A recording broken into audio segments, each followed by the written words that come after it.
السلام علیکم ورحمۃ اللہ وبرکاتہ۔ نحمدہ و نصلی و نسلم علی رسولہ الکریم،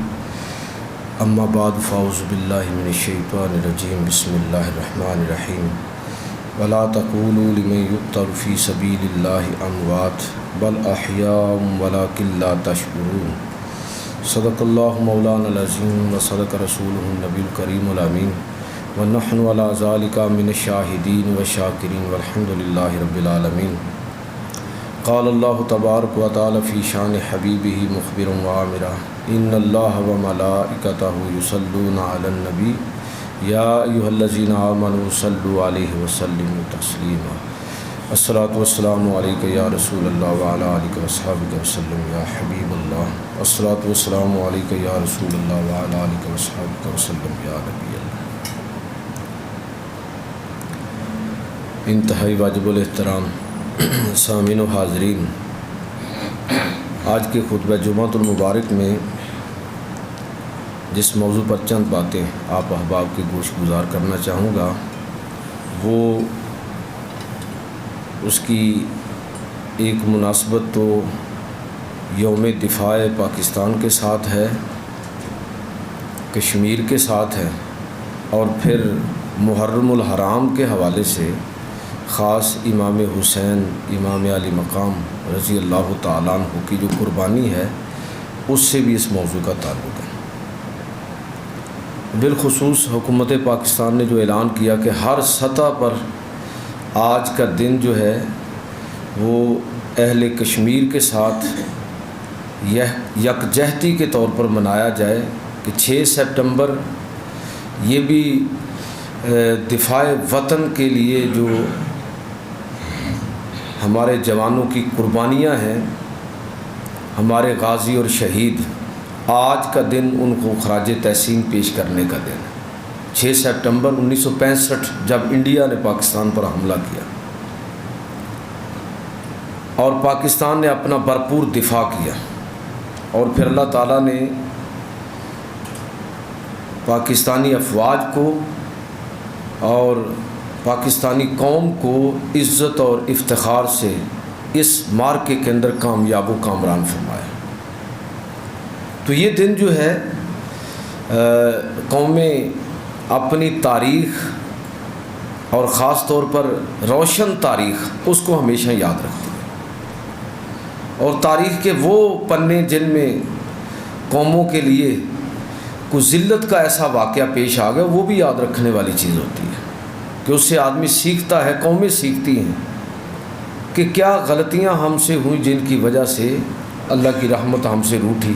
اور ہم ذلیل و رسوا ہوئے، اور جو عزت اور وقار کے موقع ہیں ان کو بھی یاد رکھنا ضروری ہے، اس لیے کہ قوموں کا جو ماضی ہے وہ ان کے حال اور مستقبل دونوں کی تعمیر کے لیے بڑا اہم ہوتا ہے۔ جس آدمی کا کوئی ماضی نہیں نہ ہوتا، وہ اچھے مستقبل کو تعمیر کرنا یا اپنی زندگی کا آخری دور اچھے انداز اچھی یادوں کے ساتھ گزارنا اس کے لیے ممکن نہیں ہوتا۔ اس لیے قوموں کے لیے بھی اور افراد کے لیے بھی ان کی تاریخ بڑی اہم ہوتی ہے، تو ہمیں بھی اپنی تاریخ کو یاد رکھنا چاہیے، اور خاص جو آج کا دن ہے کہ جس دن پاکستانی افواج نے پاکستان کے دفاع کا حق ادا کیا اور دشمن کے بہت سارے علاقوں کو فتح کیا اور ان پر قابض بھی ہوئے، اور ایسا یہ ہماری پوری تاریخ ہے۔ پیغمبر علیہ الصلاۃ والسلام کی زندگی سے آپ دیکھ لیجئے کہ نبی کریم صلی اللہ علیہ وسلم مدنی ریاست کے دفاع کے لیے نبی صلی اللہ علیہ وسلم نے کس حد تک جو ہے وہ کوشش فرمائی ہے، اور کس حد تک اپنے آپ کو مسلسل مشقت کے اندر ڈالے رکھا۔ یہ معمولی بات نہیں ہے، اگر آپ اس کو جمع تفریق کر کے کیلکولیشن کریں گے تو آپ کو پتہ چلے گا کہ مدینہ کی 9 سال 10 سال کی جو زندگی ہے رسول خدا صلی اللہ علیہ وسلم، اس میں آپ نے 87 غزوات اور سرایا جو ہیں وہ منظم کیے۔ 87 جنگیں ہوئی ہیں 9 سال کے اندر، 10 سال کے اندر 87 غزوات و سرایا، اور جس میں 27 کی قیادت جو ہے وہ خود نبی کریم صلی اللہ علیہ وسلم نے فرمائی۔ ایسے لگتا ہے کہ جیسے ساری زندگی پیغمبر علیہ الصلوۃ والسلام کی میدان جنگ کے اندر گزر گئی ہے، اس لیے کہ 87 غزوات و سرایا کا آپ ذرا مطلب سمجھیں کہ ظاہر ہے کہ ان کی پہلے تیاری بھی ہوئی ہے۔ جنگ ایسے یکدم تو نہیں نا شروع ہو جاتی، اس کی پہلے تیاری ہے، پھر اس روانگی ہے، پھر جنگ ہے، پھر واپسی ہے، پھر اس کے اثرات ہیں۔ آپ اگر یہ سارا چیپٹر پڑھیں گے نبی کریم صلی اللہ علیہ وسلم کی جو زندگی کا یہ پہلو ہے تو آپ کو اندازہ ہوگا کہ ایسے محسوس ہوتا ہے جیسے ساری زندگی حضور صلی اللہ علیہ وسلم کی میدان جنگ کے اندر گزر گئی۔ اور یہ کیوں ضروری تھا؟ یاد رکھیے کہ نظریات کا تحفظ اس وقت تک ممکن نہیں ہوتا، قومیں اپنے نظریات، افکار اور نظریات ان کا اسی وقت تحفظ کر سکتی ہیں جب وہ سیاسی طور پر، سماجی طور پر اور ملکی طور پر منظم ہوں، اسی وقت یہ تحفظ ممکن ہے، ورنہ تحفظ ممکن نہیں ہوتا۔ کمزور قوموں کے افکار اور نظریات بھی دب جاتے ہیں۔ جو قومیں طاقتور ہیں ان کا کلچر، ان کی روایات، ان کی زبان، ہر چیز جو ہے وہ نفوذ کرتی ہے اور دیگر قوموں کو متاثر کرتی ہے۔ اور میں اکثر مثال دیتا ہوں کہ پنجابی ہماری زبان ہے، اردو ہماری قومی زبان ہے، لیکن آپ اندازہ کیجئے کہ باوجود اس کے کہ پاکستان کے لوگ جو ہیں وہ یورپ اور مغرب کے کلچر کو ناپسند کرتے ہیں، باوجود اس کے کہ ایک حد تک کہہ لیجئے کہ یورپ اور مغرب اور امریکہ سے نفرت کرتے ہیں، لیکن دوسری طرف حالت کیا ہے کہ جو آدمی پنجابی بولے اس کو ہم ان پڑھ کہتے ہیں، اور جو شخص سوٹڈ بوٹڈ ہو اور وہ شخص جو انگریزی زبان کے اندر گفتگو کرے، چاہے عقل کی ایک رتی بھی اس کے پاس نہ ہو، ہماری نظر میں وہ بڑا ایجوکیٹڈ اور پڑھا لکھا ہوتا ہے۔ مغربی کلچر کو اختیار کرنا یہ سیولائزڈ ہونے کی نشانی ہے۔ اس کا کیا مطلب ہے؟ اس کا مطلب یہ ہے، وہ ہمارے پنجابی میں ایک محاورہ ہے کہ جدے گھر نہ آنے وہ کملے بھی سیانے۔ اس کا مطلب یہ ہے کہ قوموں کی برادری کے اندر زندہ رہنے کے لیے ضروری ہے کہ سماجی، معاشرتی، سیاسی طور پر، ریاستی طور پر آپ منظم ہوں اور اپنے آپ کو طاقتور بنا کے رکھیں۔ اپنے ملک، اپنی ریاست کا تحفظ، یہ تحفظ کیے بغیر اور دفاع کو مضبوط کیے بغیر یہ ممکن نہیں ہے کہ آپ نظریات کے محاذ پر کامیاب ہو سکیں۔ نظریہ بھی ضروری ہے، نظریے کا تحفظ بھی ضروری ہے۔ امام علی مقام امام حسین رضی اللہ تعالیٰ عنہ، آپ جو کربلا کی طرف نکلے تو کس مقصد کے لیے نکلے تھے؟ نظریے کے تحفظ کے لیے۔ دفاع اس وقت ریاست کی جغرافیائی سرحدوں کو کوئی خطرہ نہیں تھا، نظریے کا مسئلہ تھا۔ اس پر انشاءاللہ اگلے جمعے میں بات کروں گا، لیکن کہنا یہ چاہتا ہوں کہ نظریات، افکار یہ اسی وقت محفوظ رہتے ہیں جب قومیں طاقت کے اندر رہتی ہیں، جب قومیں منظم رہتی ہیں، جب قوم اپنا دفاع کرنا جانتی ہے۔ اور اللہ کے رسول صلی اللہ علیہ وسلم نے اپنے عمل کے ذریعے بتایا کہ یہ کتنا ضروری ایکٹ ہے اور یہ کتنا ضروری عمل ہے۔ 87 غزوات و سرایا محض مدینہ کی چند سال کی زندگی کے اندر اللہ کے رسول صلی اللہ علیہ وسلم نے منظم فرمائے۔ اور نبی کریم صلی اللہ علیہ وسلم آپ کس قدر فکر مند ہوتے تھے کہ جو معاہدات ہیں، جو دیگر قبائل کے ساتھ تعلقات ہیں، وہ ایک پورا ایک موضوع ہے اور الگ ایک پوری تفصیل ہے، لیکن میں آپ کے رویے کے بارے میں آپ کو بتاتا ہوں کہ نبی صلی اللہ علیہ وسلم کس قدر فکر مند تھے کہ ایک رات مدینہ کے اندر شور اٹھا، لوگوں کو ان دنوں کو خطرہ تھا کہ شاید قریش کہیں حملہ نہ کر دیں، شاید روم کی طرف سے کوئی حملہ نہ آ جائے، کوئی اس طرح کی افواہیں تھیں، بعض قبائل کی طرف سے خطرہ تھا۔ تو لوگ ایسے بیدار ہوئے اور گھروں سے باہر نکل پڑے۔ اتنی دیر میں انہوں نے دیکھا کہ اللہ کے رسول صلی اللہ علیہ وسلم مدینہ کی طرف تشریف لا رہے ہیں اور گھوڑے کی ننگی پشت پر آپ سوار ہیں، یعنی اتنی اجلت کے اندر نکلے ہیں کہ زین وغیرہ بھی نہیں ڈالی، اور پھر لوگوں کو کہا کہ آرام سے سو جاؤ، کوئی مسئلہ نہیں ہے۔ مدینہ کے قریب ایک قافلہ اترا، یہ جتنا شور تھا یہ اس کا تھا، میں سارے مدینہ کے ارد گرد چکر لگا کے آیا ہوں، خطرے والی کوئی بات نہیں۔ یہ کون ہے؟ پیغمبر علیہ الصلاۃ والسلام، جو مدینہ کے تحفظ اور دفاع کے لیے سب سے آگے ہیں، اور اس قدر نظر ہے ان کی کہ ایک لمحے کے لیے اگر یہ خطرہ محسوس کیا ہے تو سب سے پہلے خود نکلے ہیں گھوڑے کی ننگی پشت پر بیٹھ کر اللہ کے رسول صلی اللہ علیہ وسلم۔ اور یہ اصل میں وہ طاقت ہے مدنی ریاست کی کہ جس نے پھر اپنے آپ کو دنیا کے سامنے منوایا۔ پوری تاریخ ہماری، چاہے وہ قادسیہ کا مارکا ہو، چاہے وہ یرموک کا مارکا ہو جس میں رومیوں کو، جس میں ایرانیوں کو شکست ہوئی، تو ہر میدان کے اندر مسلمان انہوں نے اپنے تمدن، اپنی تہذیب، اپنے نظریات، ان کو اس وقت ان کے لیے ان کا تحفظ ممکن ہوا جب انہوں نے ریاست کا تحفظ کیا۔ تو ریاست کے تحفظ اور دفاع کے بغیر آپ کے لیے ممکن نہیں ہے کہ آپ اپنے افکار اور نظریات کا تحفظ کر سکیں، اور اس کے لیے بڑی سے بڑی قربانی بھی دی جا سکتی ہے۔ یہ 67 کی جو وار ہوئی، اسرائیل اور عرب جنگ، عرب اسرائیل جنگ، بڑی مشہور جنگ ہے، آپ میں سے کئی لوگ اس دور میں جو جانتے ہوں گے، کہ جس میں تنہا اسرائیل نے، چھوٹا سا ملک اسرائیل، پورے عالم عرب کو شکست دی۔ ایک اسرائیل نے پورے عالم عرب کو شکست دی۔ یہ جتنی ریاستیں ہیں جس میں مصر بھی شامل ہے اور اس کے ساتھ ترکی بھی شامل ہے، اور یہ سارے پورے عالم عرب، بلکہ کہہ لیجئے کہ چند پاکستان اور چند دیگر ممالک کو چھوڑ کر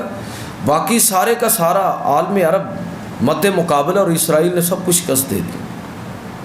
اس وقت جو اسرائیل کی وزیر اعظم تھی ایک خاتون تھی، اور اس نے وہ وقت تھا جب اسرائیل کی معاشی حالت بڑی پتلی تھی، اور اس نے ایک بڑا عجیب و غریب معاہدہ کیا۔ جب جنگ کے بادل چھانے لگے تو اس نے ایک معاہدہ کیا اسلحہ کی خریداری کا،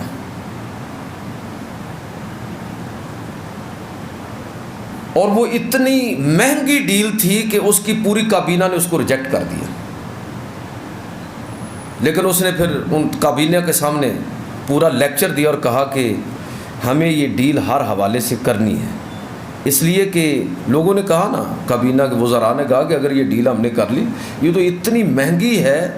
یہ جو اسلحہ آپ خرید رہے ہیں یہ بڑا جدید اسلحہ ضرور ہے لیکن ہمیں افورڈ نہیں کر سکتے۔ تو اس نے کہا کہ کوئی بات نہیں، ہم اگر اس جنگ میں جو عربوں کے ساتھ ہمیں درپیش اگر ہم جیت گئے تو دنیا یہ نہیں دیکھے گی کہ اسرائیل کے لوگ 3 وقت کی روٹی کے بجائے 1 وقت کی روٹی کھاتے رہیں، وہ ہمارا دسترخوان نہیں دیکھیں گے بلکہ بطور فاتح ہمیں یاد رکھیں گے۔ اور اگر ہم اس جنگ میں ہار گئے تو چاہے ہمارے دسترخوانوں کے اوپر کھانوں کے انبار لگے رہیں، دنیا کی نظر میں ہم مفتوح ہوں گے، مغلوب ہوں گے اور ذلیل ہوں گے۔ بہرحال اس نے قائل کیا، جو جدید اسلحہ تھا اس کے سامنے عربوں کی فوجیں نہیں ٹھہر سکی۔ نتیجہ آپ سارے جانتے ہیں کہ پورے عالم عرب کو اور عالم اسلام کو شکست ہوئی۔ جو بات اصل بتانا چاہتا ہوں اس سے آگے ہے، یہ خاتون فوت ہو گئی، وزیر اعظم، اسرائیل کی وزیر اعظم۔ بعد میں انہی دنوں جب یہ فاتح ہوئی اور فتح کا جشن منایا تو اس کا انٹرویو کیا ایک یورپین صحافی نے۔ اس صحافی کا بعد میں، وہ بڑا نامہ نگار تھا، تو بعد میں اس نے ایک انٹرویو کے اندر یہ عجیب و غریب واقعہ لوگوں کو بتایا۔ اس نے کہا کہ میں نے جب اس وقت کی اسرائیلی وزیر اعظم کا میں نے انٹرویو کیا تو میں نے اسے کہا کہ یہ آپ نے اتنا بڑا سودا جو ہے وہ کیوں کر لیا، اور بہت جلد اور تھوڑے سے وقت کے اندر فوری طور پر آپ نے کر لیا، اتنا بڑا رسک، یہ کس آئیڈیالوجی کی بنیاد پر آپ نے کیا؟ اس نے کہا کہ میں تمہیں ایک شرط پر یہ بات بتاتی ہوں کہ تم نے میری قوم کو اور دنیا کو یہ بات نہیں بتانی، اس لیے کہ اس سے میری قوم میرے مخالف ہو جائے گی۔ اس نے کہا ٹھیک ہے، اور یہ اس نے پھر واقعہ جو ہے اس کی موت کے بعد سنا ہے، جب وہ اسرائیلی وزیر اعظم بعد میں فوت ہو گئی، یہ نامہ نگار زندہ تھا جس نے انٹرویو کیا تھا، تو اس نے پھر واقعہ وہ بعد میں سنا۔ اس نے کہا کہ مجھے اس نے کہا کہ یہ بات ڈیل میں نے چند منٹوں کے اندر جو ڈیل کر لی، تو اس کی اصل بنیاد یہ تھی کہ میں نے مسلمانوں کے پیغمبر کی جب بایوگرافی پڑھی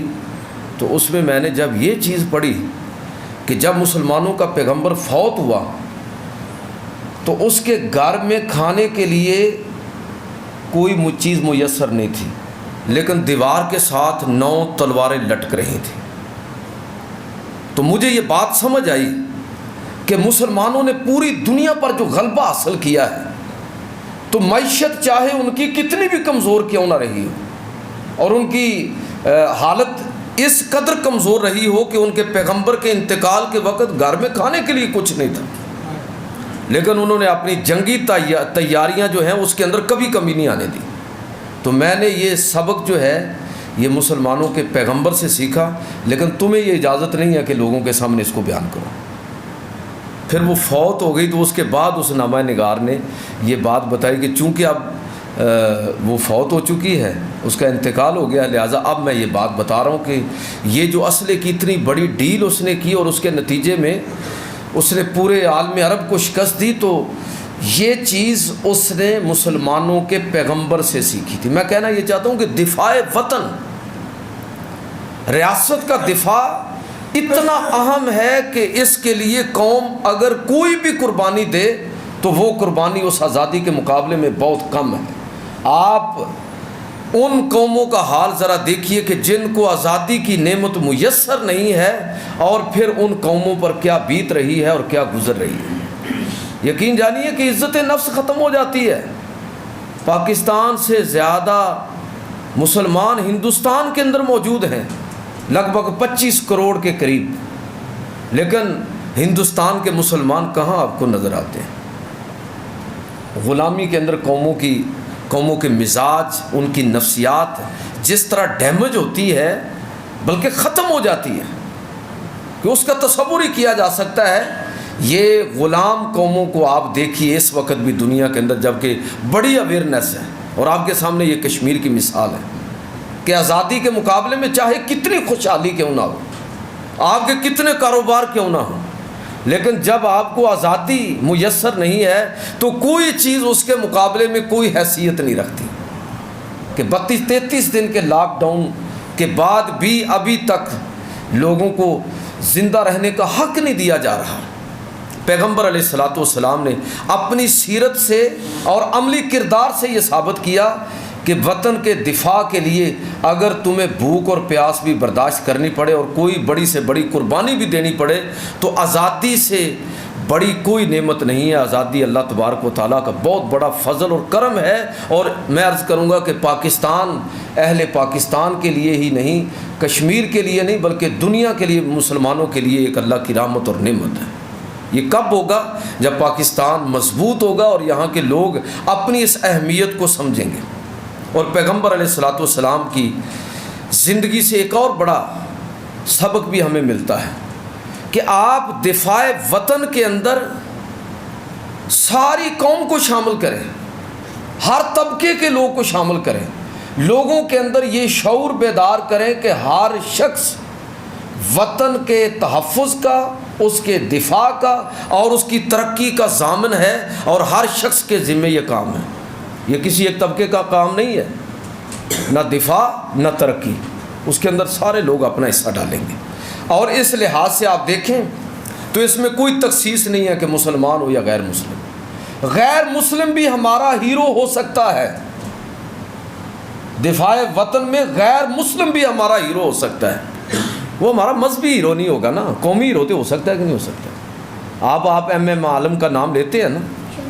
تو ایم اے عالم جو تھے وہ قادیانی تھے، لیکن ہمارا قومی ہیرو ہے۔ ڈاکٹر عبدالسلام قادیانی ہے، لیکن جدید سائنس کے اندر اس نے فزکس کے اندر جو کارنامے انجام دیے تو وہ ہمارا قومی ہیرو ہے۔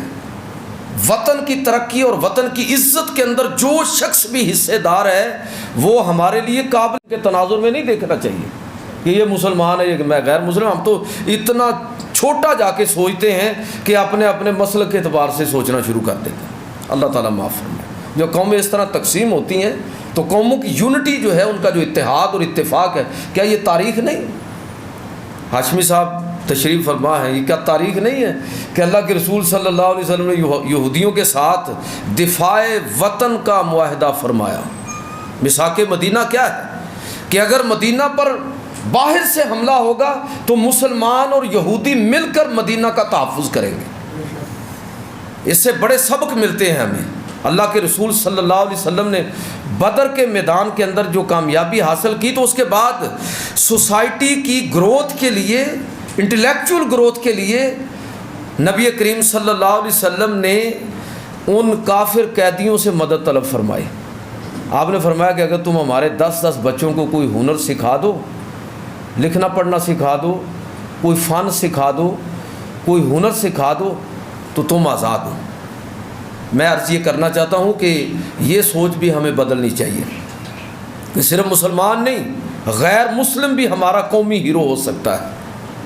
وہ مذہبی ہیرو الگ ہے, قومی ہیرو ہونا الگ ہے. اور نبی کریم صلی اللہ علیہ وسلم آپ کی زندگی سے اور آپ کے طرز عمل اور طرز فکر سے یہ بات ہمیں سمجھ آتی ہے. ایک اور چیز جو دفاع وطن کے لیے وہ بھی ضروری ہے کہ بہت سارے گروہ داخلی طور پر ایسے ہو سکتے ہیں کہ جو ریاست کے اندر مسائل کھڑے کرتے رہتے ہیں. جس طرح کہ مدنی ریاست کے اندر آپ دیکھیں کہ نبی کریم صلی اللہ علیہ وسلم کے دور کے اندر منافقین نے کتنی فتنہ انگیزیاں کی ہیں, لیکن کہتے تھے کہ ہم مسلمان ہیں. حضور کے پیچھے نمازیں بھی پڑھتے تھے, کلمہ بھی پڑھتے تھے, دعویٰ بھی اسلام کا کرتے تھے. اور حال یہ تھا کہ عین احد کے میدان سے میدان کے اندر پہنچ کر 300 منافقین واپس آ گئے. کتنا مورال پر کتنا فرق پڑتا ہے اگر کوئی فوج نکلے اور اس میں سے 1/3 جو ہے وہ واپس آ جائے کہ ہم آپ کے ساتھ نہیں ہیں, ہم آپ کے ساتھ متفق نہیں ہیں, تو کتنا بڑا فرق پڑتا ہے. اور پھر احد کے میدان کے اندر مسلمانوں کو کتنا بڑا نقصان بھی ہوا, لیکن نبی کریم صلی اللہ علیہ وسلم واپس تشریف لائے. منافقین کے اس طرز عمل کے باوجود اللہ کے رسول صلی اللہ علیہ وسلم نے ان سے ناپسندیدگی کا اظہار فرمایا اور ان کے اس عمل کو ناپسند فرمایا, لیکن اس کے باوجود آپ صلی اللہ علیہ وسلم نے ان کے قتل کا حکم نہیں دیا. اگر آپ دیتے تو بالکل جائز ہوتا, پھر بھی آپ نے ان کو نظر انداز کیا. یہ بھی ایک چیز سمجھ آتی ہے کہ وطن کے استحکام اور اتفاق اور اتحاد کے لیے بعض اوقات ایسے گروہ ہمیں نظر آ جاتے ہیں کہ جو گویا کہ اس اتحاد اور اتفاق اور اس استحکام کو متاثر کرنے والے ہوتے ہیں. لیکن حکمت عملی کا تقاضا یہ بھی ہو سکتا ہے جو نبی کریم صلی اللہ علیہ وسلم نے اختیار فرمایا. لیکن ہمارے بھی یہاں چھوٹے موٹے گروہ ادھر ادھر ایسے انتشار پھیلاتے رہتے ہیں, نظریاتی انتشار, عملی انتشار. تو ریاست کا کام یہی ہے کہ وہ وسیع تر تناظر میں دیکھے کہ کیا ان چیزوں کو نظر انداز کرنا زیادہ بہتر ہے یا ان کی گرفت کرنا زیادہ بہتر ہے. میں ایک چھوٹی سی مثال دیتا ہوں. اکبر بگٹی کو پرویز مشرف نے جو اس نے بے شرمی اور بغیرتی کا جو مظاہرہ کیا اس کو قتل کر کے کیا حاصل ہوا, کیا فائدہ؟ تو وہ تو ویسے ہی اس کی وہ مرنے والا تھا. ویسے اگر اس نے ایک الٹی سیدھی بات کر بھی دی تھی تو اس کو نظر انداز کیا جا سکتا تھا. لیکن اکبر بگٹی کو قتل کرنے کے بعد جو بلوچستان کے اندر صورتحال پیدا ہوئی اور جس طرح انڈیا نے اور ہمارے دشمن نے وہاں کے لوگوں کو استعمال کیا, ابھی تک ہم اس ماحول سے نہیں نکل سکے. یہ ہوتا ہے کہ لیڈرشپ ایک لمحے کی خطا کرتی ہے تو قوموں کو صدیوں کی سزا ملتی ہے اس کی. اس لیے یہ پیغمبر علیہ الصلوۃ والسلام کی زندگی کو دیکھی کہ جب صحابہ نے کہا نا کہ اللہ کے رسول آپ ان کو قتل کرنے کا حکم دے دیں, یہ منافقین, تو نبی صلی اللہ علیہ وسلم نے ارشاد فرمایا تھا کہ میں ان کو قتل نہیں کروں گا, اگر میں نے ان کے قتل کا حکم دیا تو لوگ یہ کہیں گے، دوسرے لوگ یہ کہیں گے کہ محمد صلی اللہ علیہ وسلم اپنے ساتھیوں کے قتل کا حکم دیتا ہے۔ نبی کریم صلی اللہ علیہ وسلم نے اس انتشار سے بچنے کے لیے منافقین کے قتل سے اجتناب فرمایا۔ میں یہ عرض کرنا چاہتا ہوں کہ یہ دفاع وطن کے لیے جو ویژن چاہیے، جو مخالفین کو برداشت کرنا اور نظر انداز کرنا، یہ بھی اگر ہم نے سیکھنا ہے تو ہمیں اپنے پیغمبر کی سیرت کو پڑھنا چاہیے، اپنے نبی کی سنت کو اپنانا چاہیے۔ تو نبی کریم صلی اللہ علیہ وسلم نے نظر انداز فرمایا۔ حضور سید عالم صلی اللہ علیہ وسلم کی پوری سیرت کو آپ اس حوالے سے دیکھیں تو آپ کو ایک نہیں 20 چیزیں ایسی ملیں گی، اور یہ چیز بھی کہ نبی کریم صلی اللہ علیہ وسلم اور آپ کے صحابہ کس حد تک دفاع وطن کے لیے چلے جاتے تھے۔ میں نے حضور صلی اللہ علیہ وسلم کی سیرت سے ایک مثال عرض کی، صحابہ کی زندگیاں بھی آپ اسی طرح دیکھیں، ایسے لگتا ہے کوئی تاریخی جنگ، فیصلہ کن جنگ آپ کو ایسی نہیں ملے گی جس میں مسلمانوں کی تعداد انتہائی کم ہو اور اس کے مقابل میں دشمن کی تعداد بہت زیادہ۔ بدر میں ہے نا، اس سے بھی آپ کو عجیب و غریب مثالیں اور بھی مل جائیں گی۔ یہ طارق بن زیاد نے 12,000 مجاہدین کے ساتھ پورا اندلس فتح کر لیا، کشتیاں جلا دی۔ مثال ہے تاریخ کے اندر وہ شخص۔ صرف یہ ایک مثال نہیں ہے، آپ یرموک کا مارکہ دیکھ لیں، قادسیہ کا مارکہ دیکھ لیں، ہر مارکے کے اندر آپ کو یہ چیز نظر آئے گی کہ مسلمانوں نے اپنے وطن کے دفاع کے لیے تعداد نہیں، اپنی تعداد بھی ٹھیک ہے، اس کا بھی لحاظ اور خیال کیا جائے گا اور تیاری کی جائے گی، لیکن اس سے بھی بڑی چیز یہ ہے کہ فوج کا، قوم کا، لوگوں کا مرال اتنا بلند ہو کہ تعداد کی قلت کے باوجود ان کا اللہ کی ذات پر اتنا ایمان اور یقین ہو کہ وہ فتح کو نوشتہ دیوار کی طرح پڑھنے کی صلاحیت رکھتے ہیں۔ اور دیکھ لیجئے کہ ایسا ہوا۔ اور بسا اوقات اس طرح کے عجیب و غریبی شوق اور ذوق نظر آتے ہیں۔ حضرت ابو ایوب انصاری رضی اللہ تعالیٰ عنہ، بڑے مشہور صحابی، نبی صلی اللہ علیہ وسلم کے میزبان، جب حضور مدینہ تشریف لائے تو انہوں نے حضور کی میزبانی فرمائی تھی۔ یہ بالکل بڑھاپے کی عمر کو پہنچ چکے تھے۔ ایک حدیث سن رکھی تھی اللہ کے رسول صلی اللہ علیہ وسلم سے کہ جو فوجیں قسطنطنیہ کو فتح کریں گی، جو عیسائیوں کا سب سے بڑا مرکز اور کیپٹل سٹی آج استنبول جسے آپ کہتے ہیں، یہ تو یہ رومی سلطنت کا دارالحکومت اور سب سے بڑا مرکز اور مضبوط شہر، مضبوط فصیلیں اور بڑی فوجیں۔ تو حضور نے یہ فرمایا کہ جو لوگ اس مارکے کے اندر شریک ہوں گے ان کے لیے میری طرف سے جنت کی بشارت ہے۔ اچھا، یہ بالکل ضعیف ہو چکے تھے۔ جب فوجیں ادھر روانہ ہونے لگیں تو کہنے لگے کہ میں نے بھی جہاد کے لیے جانا ہے۔ شوق جہاد اور عمر جو ہے وہ آخری عمر کے اندر داخل ہوئے ہو چکے تھے، لیکن پہنچے ہیں فوج کے ساتھ، اور پھر ادھر ہی ان کی وفات ہوئی، اور ادھر ہی حضرت ابو ایوب انصاری رضی اللہ تعالیٰ عنہ کی میدان جنگ کے اندر دشمن کے قلعے کے دیوار کے بالکل قریب ان کی قبر جو ہے وہ بنائی گئی، آج بھی ظاہر وہاں پر موجود ہے۔ یہ شوق ہے۔ اور اسی مارکے کے اندر ایک بڑی دلچسپ صورتحال پیدا ہوئی کہ ایک نوجوان اکیلا تنہا نکلا اور اس نے دشمن پر حملہ کر دیا، اکیلے نوجوان نے۔ تو لوگوں نے کہا کہ دیکھو یہ تو پاگل ہو گیا ہے، ابھی اعلان بھی نہیں ہوا اور حملہ بھی نہیں ہوا، یہ اکیلے جوش کے اندر آ گیا اور اس نے گویا اپنے آپ کو ہلاکت کے اندر ڈال دیا ہے۔ اور اللہ رب العزت یہ فرماتا ہے وَأَنفِقُوا فِي سَبِيلِ اللَّهِ وَلَا تُلْقُوا بِأَيْدِيكُمْ إِلَى التَّهْلُكَةِ، اور اللہ تعالیٰ فرماتا ہے کہ لوگوں اپنے آپ کو ہلاکت کے اندر مت ڈالو، اور اس نے اپنے آپ کو ہلاکت کے اندر ڈال دیا ہے۔ سامنے ہزاروں کا، لاکھوں کا لشکر ہے، یہ کیسے بچ پائے گا؟ جب لوگوں نے یہ بات کی اور قرآن مجید کی آیت سے استدلال کیا تو حضرت ابو ایوب انصاری رضی اللہ تعالیٰ عنہ جو موجود تھے وہاں پر، انہوں نے کہا لوگوں ٹھہرو، اس آیت کا یہ مطلب نہیں ہے، اس آیت کا مطلب یہ نہیں ہے، یہ آیت تو ہمارے بارے میں نازل ہوئی تھی، ہم انصار کے بارے میں نازل ہوئی تھی، کہ جب انصار کے لوگوں نے یہ سوچنا شروع کر دیا کہ ہم نے اسلام کی بڑی مدد کر دی ہے، اللہ کے رسول سے جو وعدہ کیا تھا وہ ہم نے پورا کر دیا ہے، اب اسلام غالب آ چکا ہے، اسلام کو اب ہماری ضرورت نہیں، بڑے اب سپاہی اور فوجی موجود ہیں، اگر ہم اب اپنے کاروبار کی طرف توجہ کریں اور دیگر مصروفیات جو ہم نے چھوڑ رکھی تھیں اس مشکل دور کے اندر اگر ہم ان کو اختیار کر لیں تو اب کوئی حرج نہیں ہے اس میں۔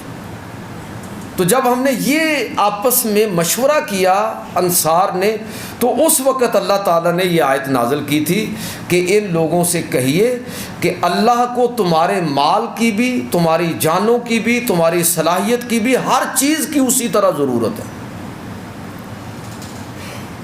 اور یہ آیت وَأَنفِقُوا فِي سَبِيلِ اللَّهِ، اور اللہ کے راستے میں خرچ کرو،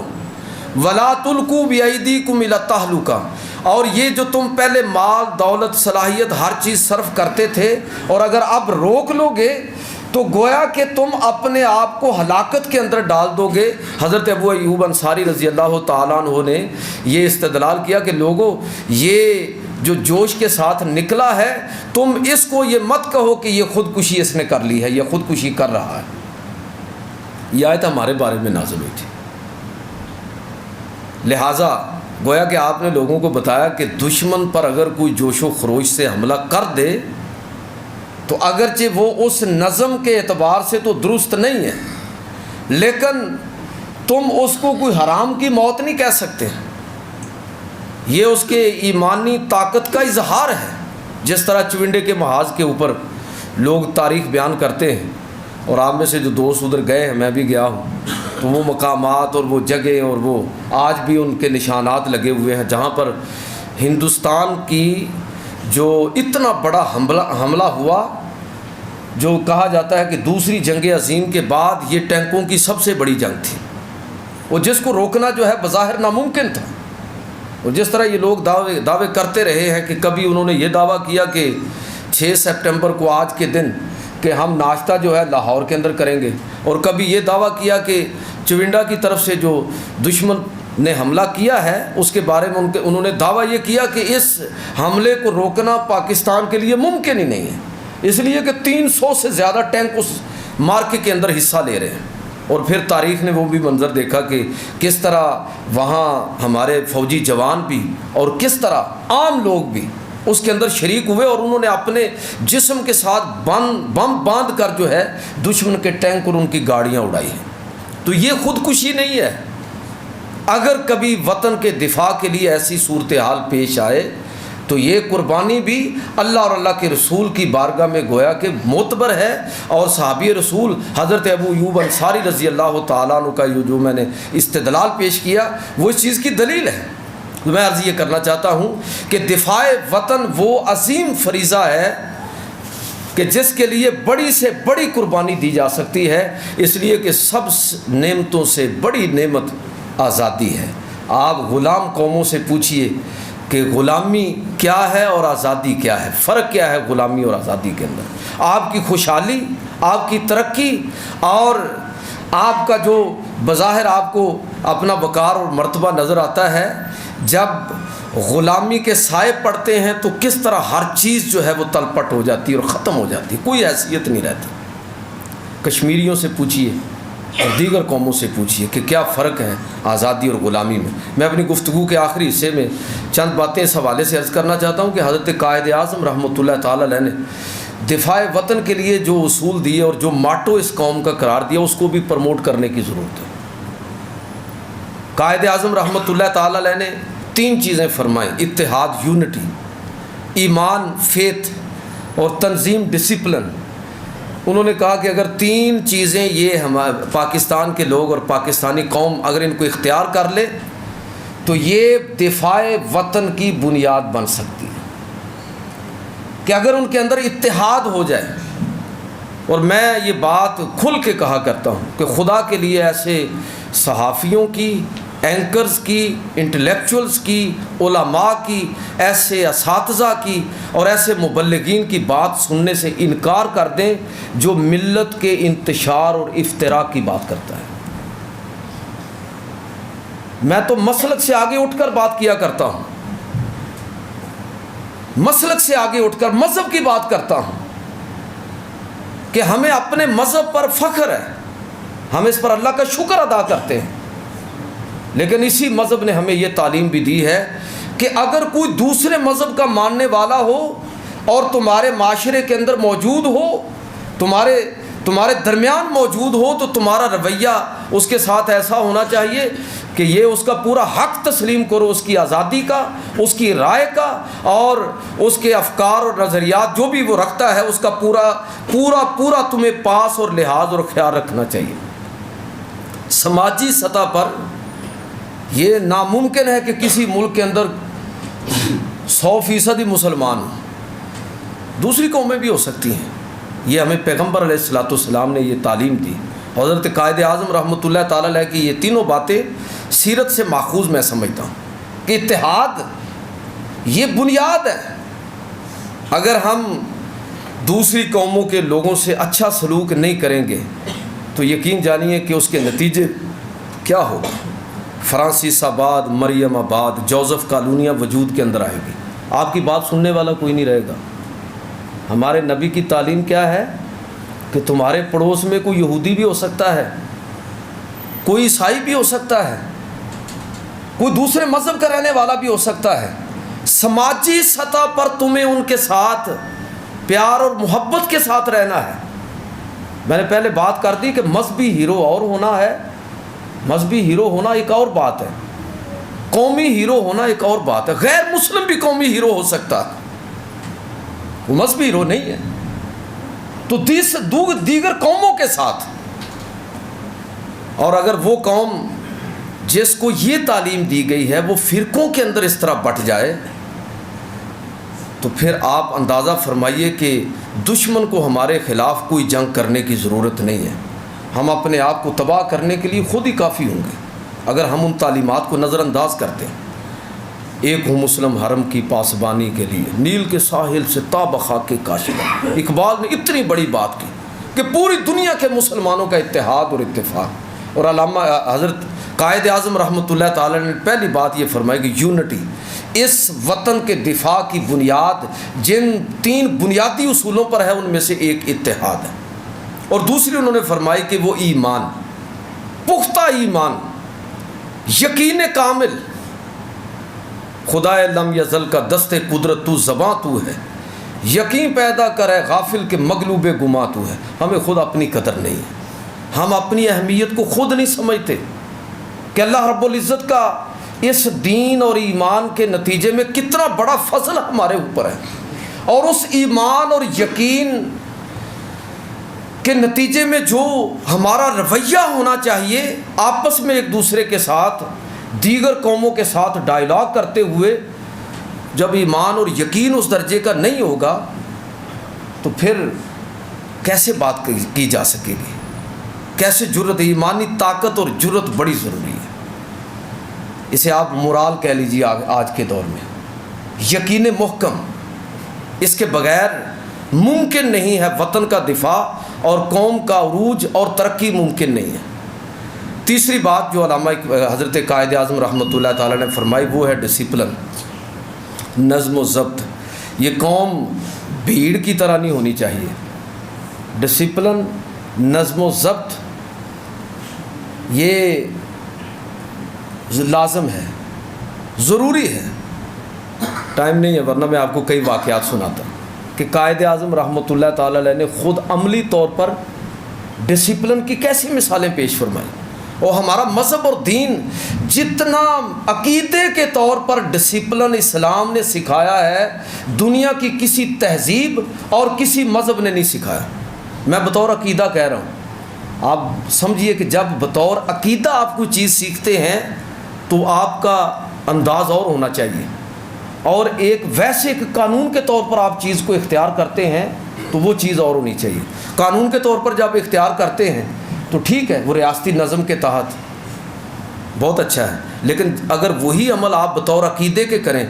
تو گویا کہ اب آپ ریاستی نظم کی پابندی بھی کر رہے ہیں اور اجر و ثواب کی توقع بھی کر رہے ہیں۔ تو گویا کہ یہ وہ قوم ہے کہ اگر لائن کے اندر کھڑی ہو اور لائن کو ٹوٹنے نہ دے، اس کی پابندی کرے، تو اس کو توقع رکھنی چاہیے کہ اس ڈسپلن کے نتیجے میں اللہ کی بارگاہ سے مجھے اجر و ثواب بھی حاصل ہوگا۔ کیا ہم نے قوم کو اس طرح تیار کیا ہے؟ کیا ہم نے اپنے بچوں کی تربیت ایسے کی ہے؟ کیا ہم خود اس چیز کو اختیار کرنے والے ہیں؟ یعنی جو نظم ہے، ڈسپلن ہے، چاہے وہ اشارے کی پابندی کا ڈسپلن، وہ اپنی لائن کے اندر کھڑے ہونے کا ڈسپلن ہو، چاہے وہ زندگی کے کسی بھی معاملے کے اندر ڈسپلن ہو، ایک عقیدے کے طور پر یہ چیز صرف اور صرف دنیا کے تمام مذاہب میں اسلام نے سکھائی۔ آپ نماز پڑھ کے دکھائیے، جس طرح آپ بیٹھے ہیں اس وقت، آپ جس طرح اس وقت بیٹھے ہیں ایسے ہی آپ نماز پڑھ لیجئے، امام آپ کے سامنے کھڑا ہو جائے گا۔ نہیں پڑھتے ہم، لائن بنائیں گے ہم، تو آپ اپنی مرضی سے رکوع و سجود کر لیجئے، نہیں کرتے ہیں۔ امام کے اللہ اکبر، سمع اللہ لمن حمدہ کہنے کا انتظار کرتے ہیں۔ کیسی تربیت کی ہے اس مذہب نے لوگوں کی، اور کتنا ان کو ڈسپلن کا پابند کیا ہے۔ لیکن اگر اس قوم کا حال یہ ہو کہ اپنا سارے کا سارا دین مسجد تک ہی رکھے اور اس کو اپنی سماجی زندگی میں اس کو قطعاً اہمیت نہ دے اور اس کو اختیار نہ کرے، تو میں آپ کو یقین دلاتا ہوں کہ یہ نمازیں محض ایک فزیکل ایکسرسائز ہے، نہ اس کا کوئی سماجی فائدہ ہے اور نہ اس کا کوئی روحانی فائدہ ہے۔ اس سے جو سبق تھا وہ تو سیکھا ہی نہیں ہم نے ایک ایکسرسائز کو محض نماز سمجھ لیا۔ اس پر میں بڑی تفصیل سے بات کیا کرتا ہوں، کبھی پھر موقع ہوگا تو بات کروں گا کہ نماز کے روحانی سماجی جو اثرات ہیں وہ مقصود بالذات ہیں، وہ تربیت مقصود ہے، ورنہ یہ ساری کی ساری رسومات ہیں۔